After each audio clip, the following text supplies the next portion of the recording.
Hey, it's terrainiacs, Mel the Terrain Tutor, back in the studio and back with another Let's Make for you. And in this one we're continuing with our Countryside Scenic series and we're doing farm fields. Now, when we've typically played with a green field table, we'll roll out a big green cloth, we'll throw a few scatter bits down, some rows, maybe some edges if you've worked on them from the tutorials, but there is typically large areas of green. Now what I want to do in this sort of tutorial is take you through a whole host of making lots of different types of farm fields. Okay, and show you a load of different techniques so you can pick and choose out of all of them and come up with farm fields that work for you and break up that green field look, if you know what I mean. So with that in mind, yeah, let's get cracked on, eh? Come on. Right, we're actually at the workbench for this one, guys, because obviously you've seen the size of these. They're not going to fit on my desk, are they? Right, farm fields and crop fields and that sort of stuff.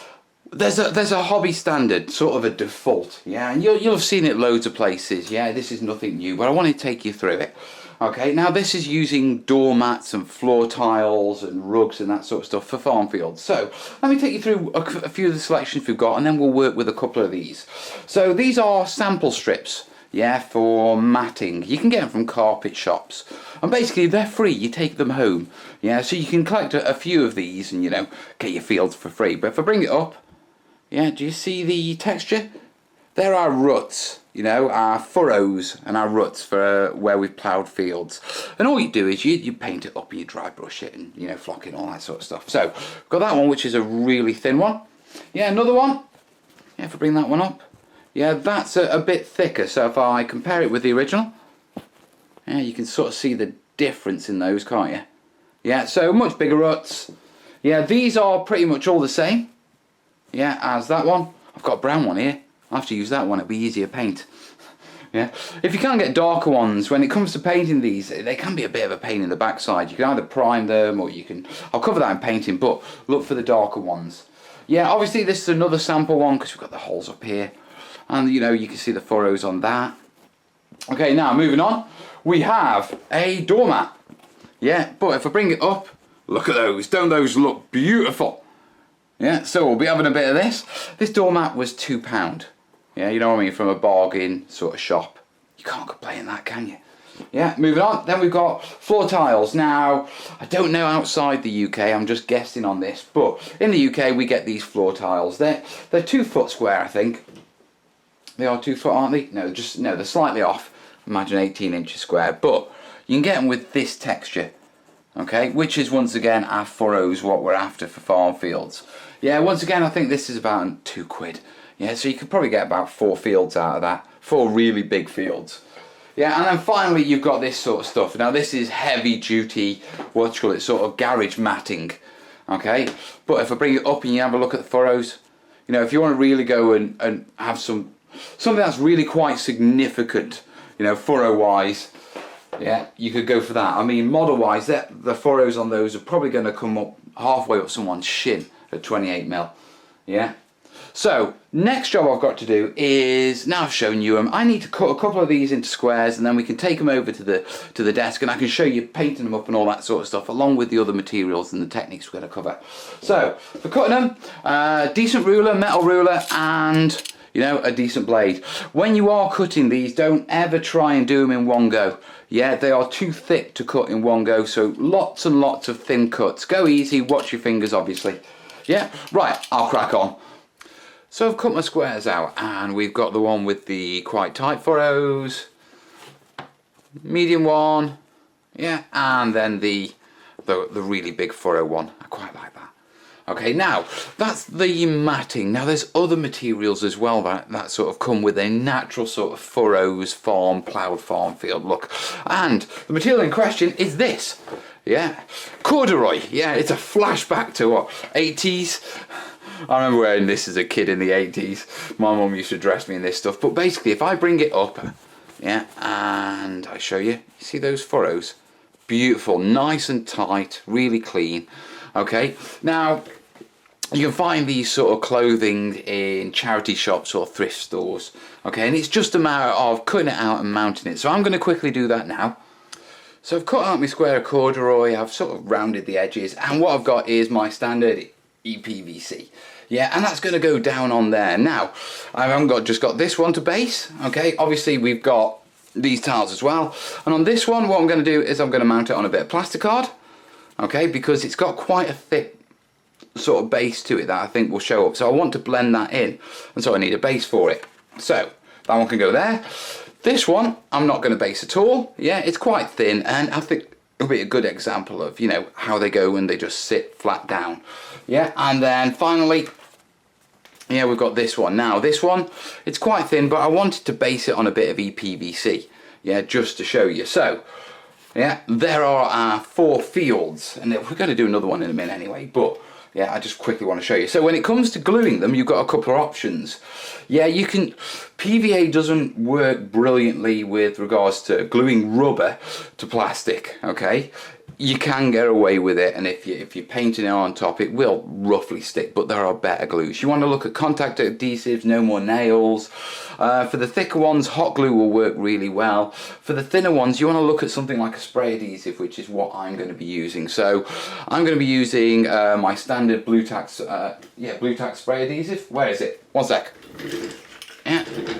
So I'm going to be using my fast tack on this one, and probably another one. We'll use hot glue on one, and obviously we're not doing anything on that one. So the next job is, let's get these glued down. So I'll get cracked on. Now while they dry, I want to show you a different technique. Obviously we've shown you lots of different materials and, you know, mats and that sort of stuff you can use for farm fields. Yeah, now I just want to show you one that you can actually create yourself. Okay, and this technique is a lot more work, but, you know, I'll show it you anyway. Right, obviously what I've got here is my standard filler. You can use all sorts of stuff. You can use acrylic filler for this and that sort of stuff. I'm just using bog standard filler. Dial from B&Q. I'm going to get a decent sized blob.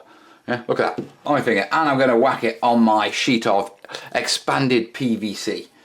Yeah, clean your finger up, boast. And then what I've got here is, yeah, I've got a bit of plasticard, and all I've done is I've cut indents into it. Now this is just basically, it's a homemade, what do they call them? For artexing in decoration. Someone in the comments will tell me. Yeah, but you can get these in the UK, and you can use them for styling, yeah, artex on your wall or on your ceilings, specifically ceilings. But what we're going to be doing with it is we're going to be using it to sort of lay out our filler. So get that out. It's really messy, this is. Yeah, and the general idea is we're going to do that.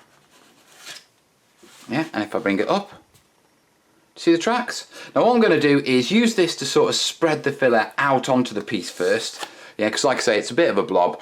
Once I've got a reasonable spread, I'll go over it again and I'll get it straight.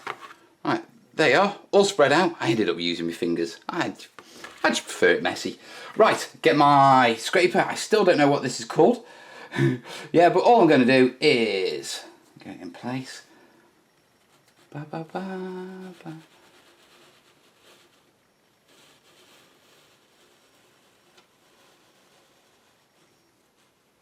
Oh, careful.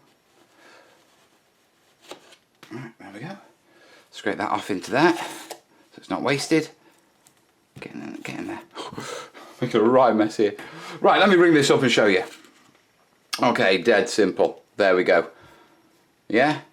Now you can see there's a couple of gaps and stuff like that. You can go over it with smooth fingers as it starts to settle, and they'll all sort of settle down. But doesn't it look good? Yeah? Dead easy. Yeah, right, I'll crack on, we'll let this dry, and we'll bring the others back once they're dry as well. Right, these are all glued down now, and as you can see, yeah, perfectly fine. Now, next job I need to do is, with regards to these are actually fine. I need to put some PVA and put some grit on, yeah, but before I do, yeah, I've got this one. Now, this is the plasticard one. I put on a bit of plasticard. You could use thick cardboard, yeah, but as you can see, there's a bit of a gap. So what I want to do is I want to just bevel that and put a bevel into it. Now I could use air drying clay, I could use milliput. I'm actually going to use my favourite filler. Yeah, Dial from B&Q. For those of you who don't know what filler is, spackle joint compound. And all I'm going to do is get a little bit of this, come along, and it's going to get messy.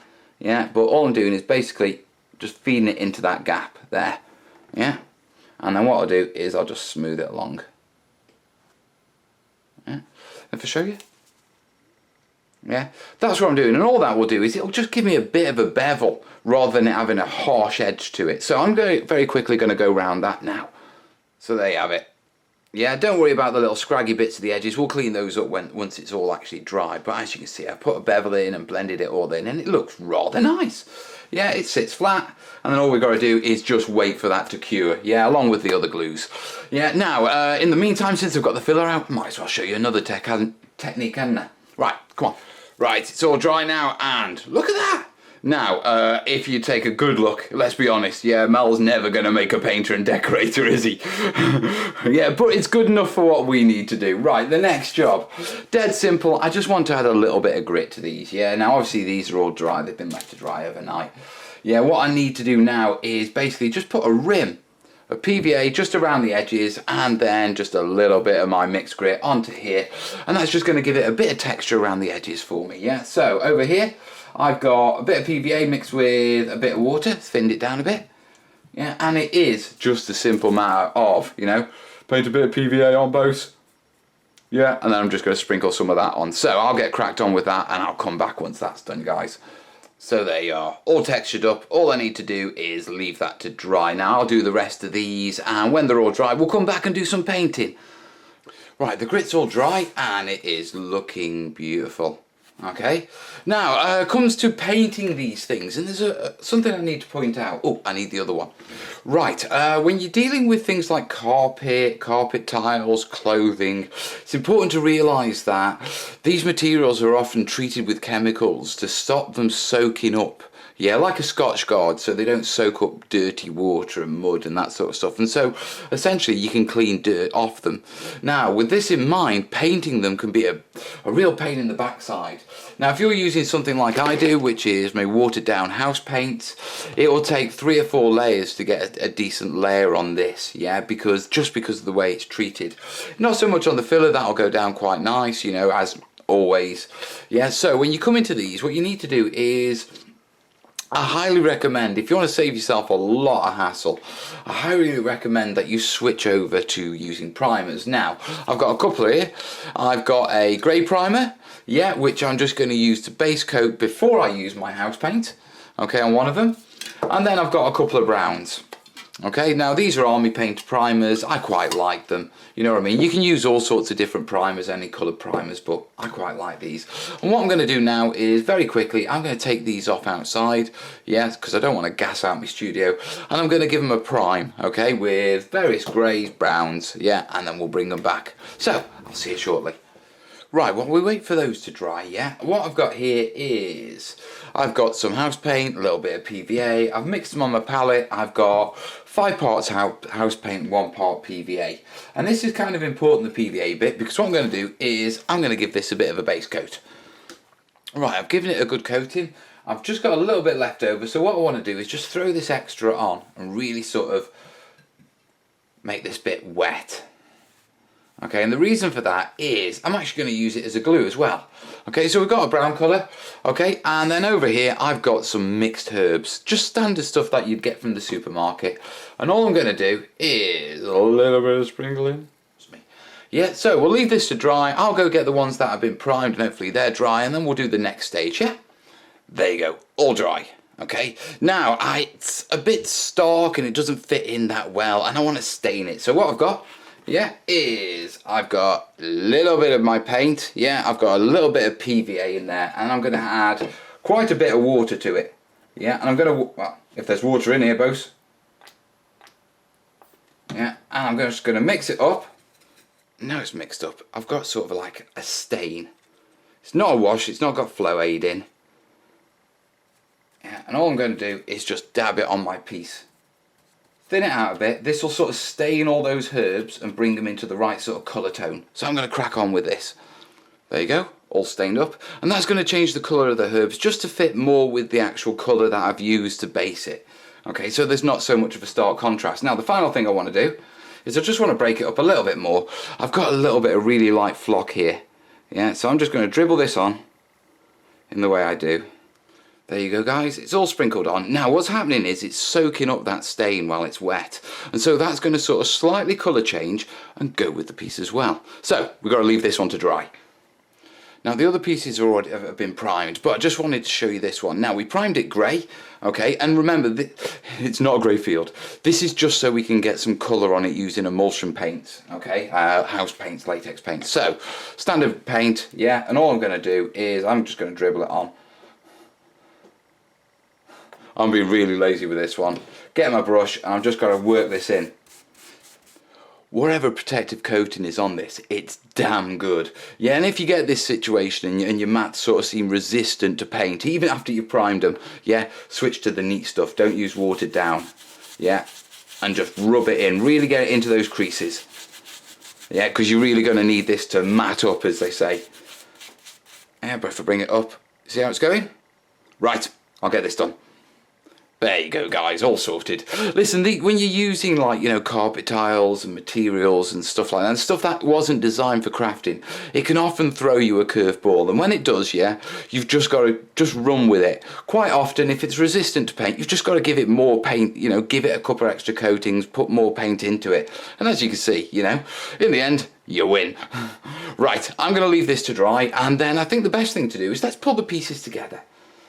So we've got our colour primed pieces. Yeah, we've got our sort of desert yellow one with the corduroy, and then we've got our two sort of based floor tiles. Yeah, that have been primed. Yeah, that's the other one. Okay, nice, tough, hard. What to do with them next? Well, we're going to do a couple of things for these. Now, the first thing is probably the most easiest. And I'm going to get told off for doing this inside, but I'm only going to do it just a tiny bit. Eeny, meeny, miny, mo. Which one should I go? That one. That one? No, we'll go with this one. Yeah. Now, one of the easiest ways, as I throw it off the table, this is going to be one of those tutorials, guys. Yeah, one of the easiest ways of just getting a bit of sort of contrast to just the brown is to use a spray can. So, much like you prime this, yeah, you come along, and all you've got to do, at a distance, and very lightly, yeah, a couple of hot spots. And just one up there. And flip it round. Just one up there. Oh, it's gone on my desk, I'll clean that up afterwards. But immediately, see what that does? Okay, now if you do get a particular hot spot, give it a little bit of a rub. You can do that on these mats. Yeah, and that'll just break that up a bit. Okay, now you don't need to do any more on this other than base it. I mean, you can literally do these mats really big, just do that. If you're doing a really, really large mat, then I'd suggest put a couple of tones into it. Yeah, so invest in a couple of, you know, colour primers, you know, whether they're the army painter ones or whether they're, you know, whatever you get. Yeah, but perfect. Now, moving on to the next one. Yeah, we're going to do some dry brushing, and this one, it's very, very, very, very, very light, isn't it? Yeah, now we can't really, I don't really want to do, what you call it, flocking and all this sort of stuff on this one, but it's got a really nice tight texture, which is perfect for dry brushing. So, in the spirit of being prepared, I've got my cardboard, I've got beige paint, yeah, that colour. I've got my brush already prepared, and all I'm going to do is come along and dry brush it. Now remember, go both ways.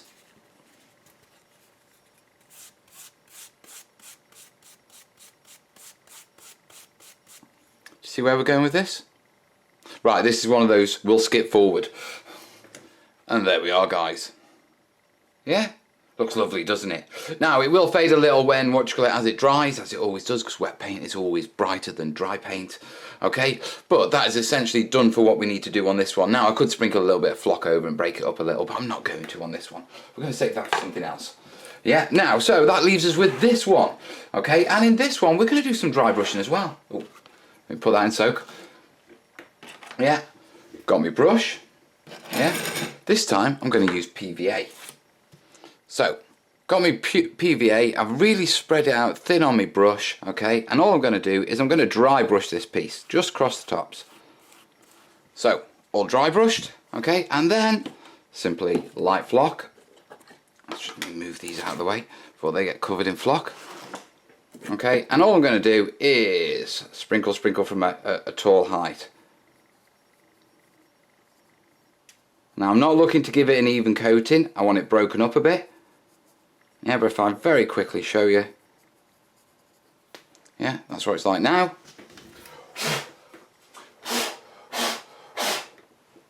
And there we are. Okay, so I'm just going to continue this all the way across. So there we are, and then finally, I thought it was just a little bit monotone, so I've got a bit of my standard hobby flock because this is the light stuff, and I'm just going to break it up a bit. So there you have it. Doesn't it look lovely? Yeah, so dead simple, okay, and you've got 3 techniques, haven't you? You've got the flocking, okay, you've got the dry brushing, and then you've got the highlighting with the spray primers. Okay, so let's put these up to dry. There's not much to do, in fact there's nothing to do on these now other than to base the rims. So let's get the other ones finished off and then we'll bring them all together for the final flocking.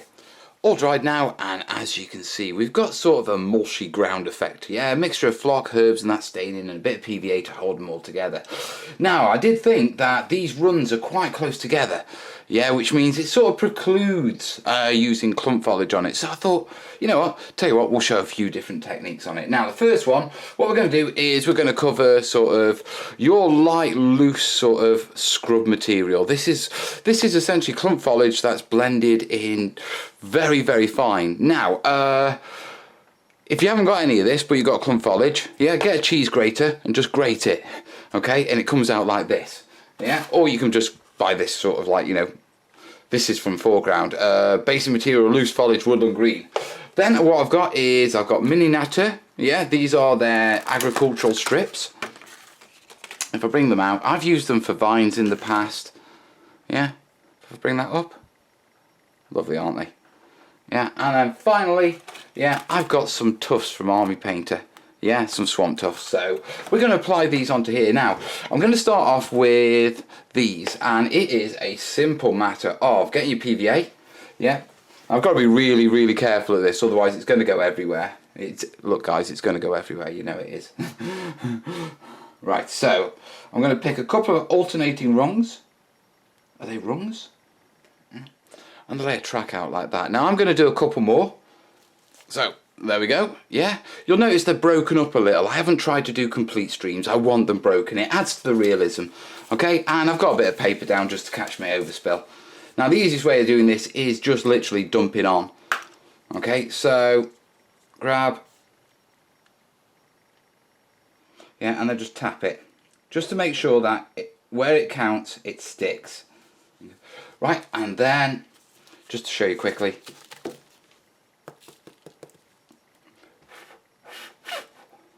yeah, you get that effect. Okay, so I'm going to do the others. There you go. Don't look beautiful. Okay, obviously you can use varying colours and that sort of stuff. I'm just showing you with this one with just one standard colour. So let me get this cleared up and then we'll move on to the others. So I've got my vine strips, yeah, I've trimmed them down into various lengths, and much like this, it is a simple matter of coming along with my PVA. Yeah, putting a little track in. A bit longer for that one. Yeah, and then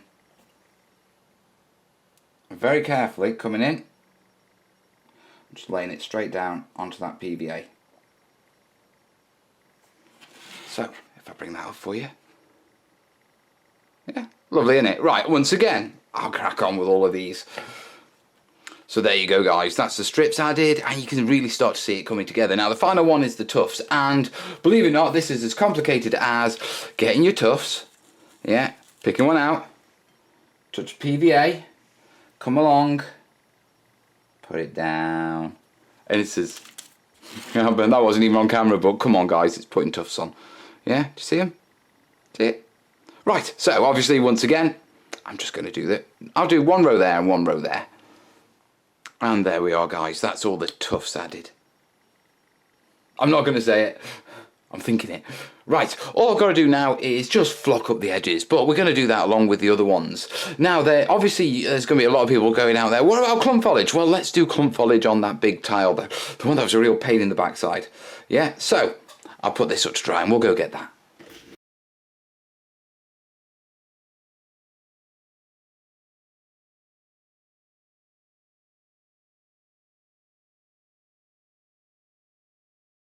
There we go, all added.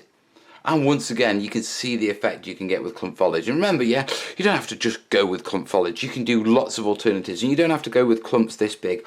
I went for really big clumps because if you remember on this mat, the sort of runs on it and the ruts were really quite big. So I wanted to cover those up because, you know, I didn't quite like the look of them. Yeah, but they are. Isn't it beautiful? Right, let's pull the pieces together. So with the exception of our clump foliage one, which doesn't actually need flocking, yeah, we've got all the pieces here. Now, obviously, flocking, it's just flocking, guys. Yeah, I've got a little bit of watered down PVA here. Yeah, I'm going to brush this on. Right, so the PVA's on, and then all I'm going to do is I'm going to get my light flock and do like a little bit of spotting. Yeah, which means a couple of little spots on the base. Yeah, so they're done. And then the next thing is I just need to put on my standard hobby flock. Yeah, and if I could very quickly shake that off to show you. Yeah, it's getting flocked, isn't it? Right, I'll do the rest of it. And there we are, guys. Beautiful, isn't it? Now, I do want to add a couple of little tufts and that sort of stuff onto this, even though it's got tufts and everything on it already. Yeah, but I need that PVA to dry. Yeah, so I'm going to leave that to dry. I'm going to do it pretty much exactly the same on the rest of these pieces, and then I'll bring them back when we're done. Right, so there's the flock all dry, guys. Okay, now, obviously, it's time to add a little bit of clump foliage and some tufts over and what you call it around the edge, just to break up that sort of flat greenness, if you know what I mean. Yeah, but I'm not gonna, I mean, I've got my tufts, I've got my clump foliage, I've got a few other bits, I've got some PVA on there. You've pretty much seen me do this, so you know what you're doing on this one. So I'm just gonna add these, and then what we'll do is I'll do the rest and we'll bring them all back to wrap it up, yeah? So guys, I've had to actually zoom my camera out to fit these on the camera, but they are all done. They are all flocked and tuffed and basically dressed up. So let's work through them. What have we got? Well, we've got our vegetable patch. Yeah, utilising everything from sort of coarse foliage to our agricultural strips, turfs. Yeah, and remember this was done by using that, what do you call it, that style. Where is it? Here it is. By using that. Yeah, just on some wet filler, just to get the ruts in.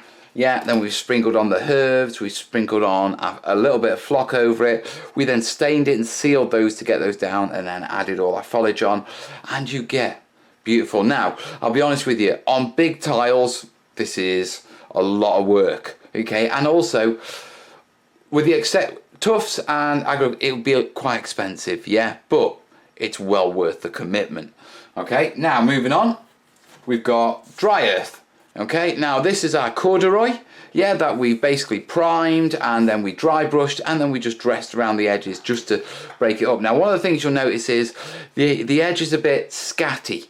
Yeah, that was done on purpose, yeah, so it wasn't a regular square with a green sort of frame around it. It breaks it up a little. Yeah, and the bushes just add to help in that contrast. Now, you could combine any of the other techniques that I've got on here with this one, of course. Yeah, but this was to sort of show you what corduroy goes down like. Okay, now moving on, we have our, what you call it, our bog standard, just a simple floor tile. We primed it and then we did, as you can see, the little bit of shading on it using just another different colour of primer. Yeah, obviously it's base, but what I've done is to avoid that step that you get with them, yeah, I've just run a lot of very tiny clump foliage just around the end, around the edges with a bit of PVA, just to blend it in, and that way you don't get, if I bring it up really close, see that sort of step? Well, without the clump foliage, it looks like a lump of brown on top of a green base. By adding the clump foliage, yeah, that blends that edge in completely and it looks more natural and it flows. Good one about this one is really cheap, really easy to do. I mean, remember, cut it out, spray it with one brown primer, come along, spray it with another. Yeah, and just sort of spot highlight it. And you don't have to base these, you know, you don't have to base any of these. Well, you have to base that one and you have to base that one. Yeah, but the floor tiles you don't need to base. Okay, so from that point of view, it's really effective. And if you combine it with the techniques in this one, so if we get this one up, yeah, exactly the same, slightly coarser, what you call it, floor tile, but this is the one where we did a light dry brushing of PVA over the top and just sprinkled in, yeah, a couple of different shades of flock, just sprinkled just to break it up a bit. Okay, once again we've gone for clump foliage, different type of clump foliage on this one, just to vary it up a bit. And I also run out my other one, I've used the last of it. Yeah, but once again it just breaks up that step that you get. yeah, with these tiles when you base them. And like I say, I really like basing these. You know, it's just my personal preference, but this is how, yeah, I blend them in. Now, if I'm doing really large tiles, you know, like literally 2 foot by 2 foot tiles, yeah, what I'll often do is not worry about basing those because they're too big and the amount of area, but I will make my hedges and design, you know, my roads and that sort of stuff so they will buff up straight with the edge and just blend in. So I keep those hard edge to meet the hard edge of the actual mat. Yeah, but as you can see, lovely. And once again, you know, this dry brush technique would work on this one, it'd work on this one as well. And then finally, yeah, we've just got our bog standard mat. Yeah, and this is a right challenge, wasn't it? Yeah, but as you can see, it's dried, it's gone dark. Yeah, we've got basically 3 tones on there. Yeah, to make this really dense sort of crop field. Okay, of different crops. Now, obviously, you can use different morphologies. You know, we've covered all that. But I wanted to show you one of the tiles without anything. And I'll be honest with you, yeah, I love this, but I don't like the edges personally. If you're happy with it, perfectly fine. Yeah, if this was being done for my table, in fact, to be truthful, after this, I'm probably going to throw it on a bit of plastic card and edge it and just bring it in line with these. You know what I mean? Yeah, but there you go. Hot glue for that one. Could have used PVA, but wanted something that just got those really stuck down good and proper. Yeah, so there you have it, guys. That's a whole collection of techniques, yeah, for you to do farm fields, crop fields, even little vegetable patches with stuff like this, you know, for the back of your, you know, your MDF houses. The trick for doing fields, yeah, is vary it up a bit. Yeah, don't have all the same, but these pieces are the sort of pieces that break up those green fields tables. You know, where you've got like a road, a couple of hedges, and then the rest is green. These are great for throwing down, breaking it up, and for all intensive purposes, you know, you can place models on them. Do you know what I mean? You can place models on all of these, including this one. I mean, all of these still need sealing with watered down PVA. I will go for a ratio of probably with these, and I'll only do it around the edges and the things that I specifically need to, but on these I'd go for probably about a 1:6 ratio of PVA. That should stick it down firm enough. Okay, so that's it, guys. That's farm fields. Yeah, lots of stuff for you to pick up and run with. You'll be able to really green up and brown up your tables now. So let's set out for the long shot.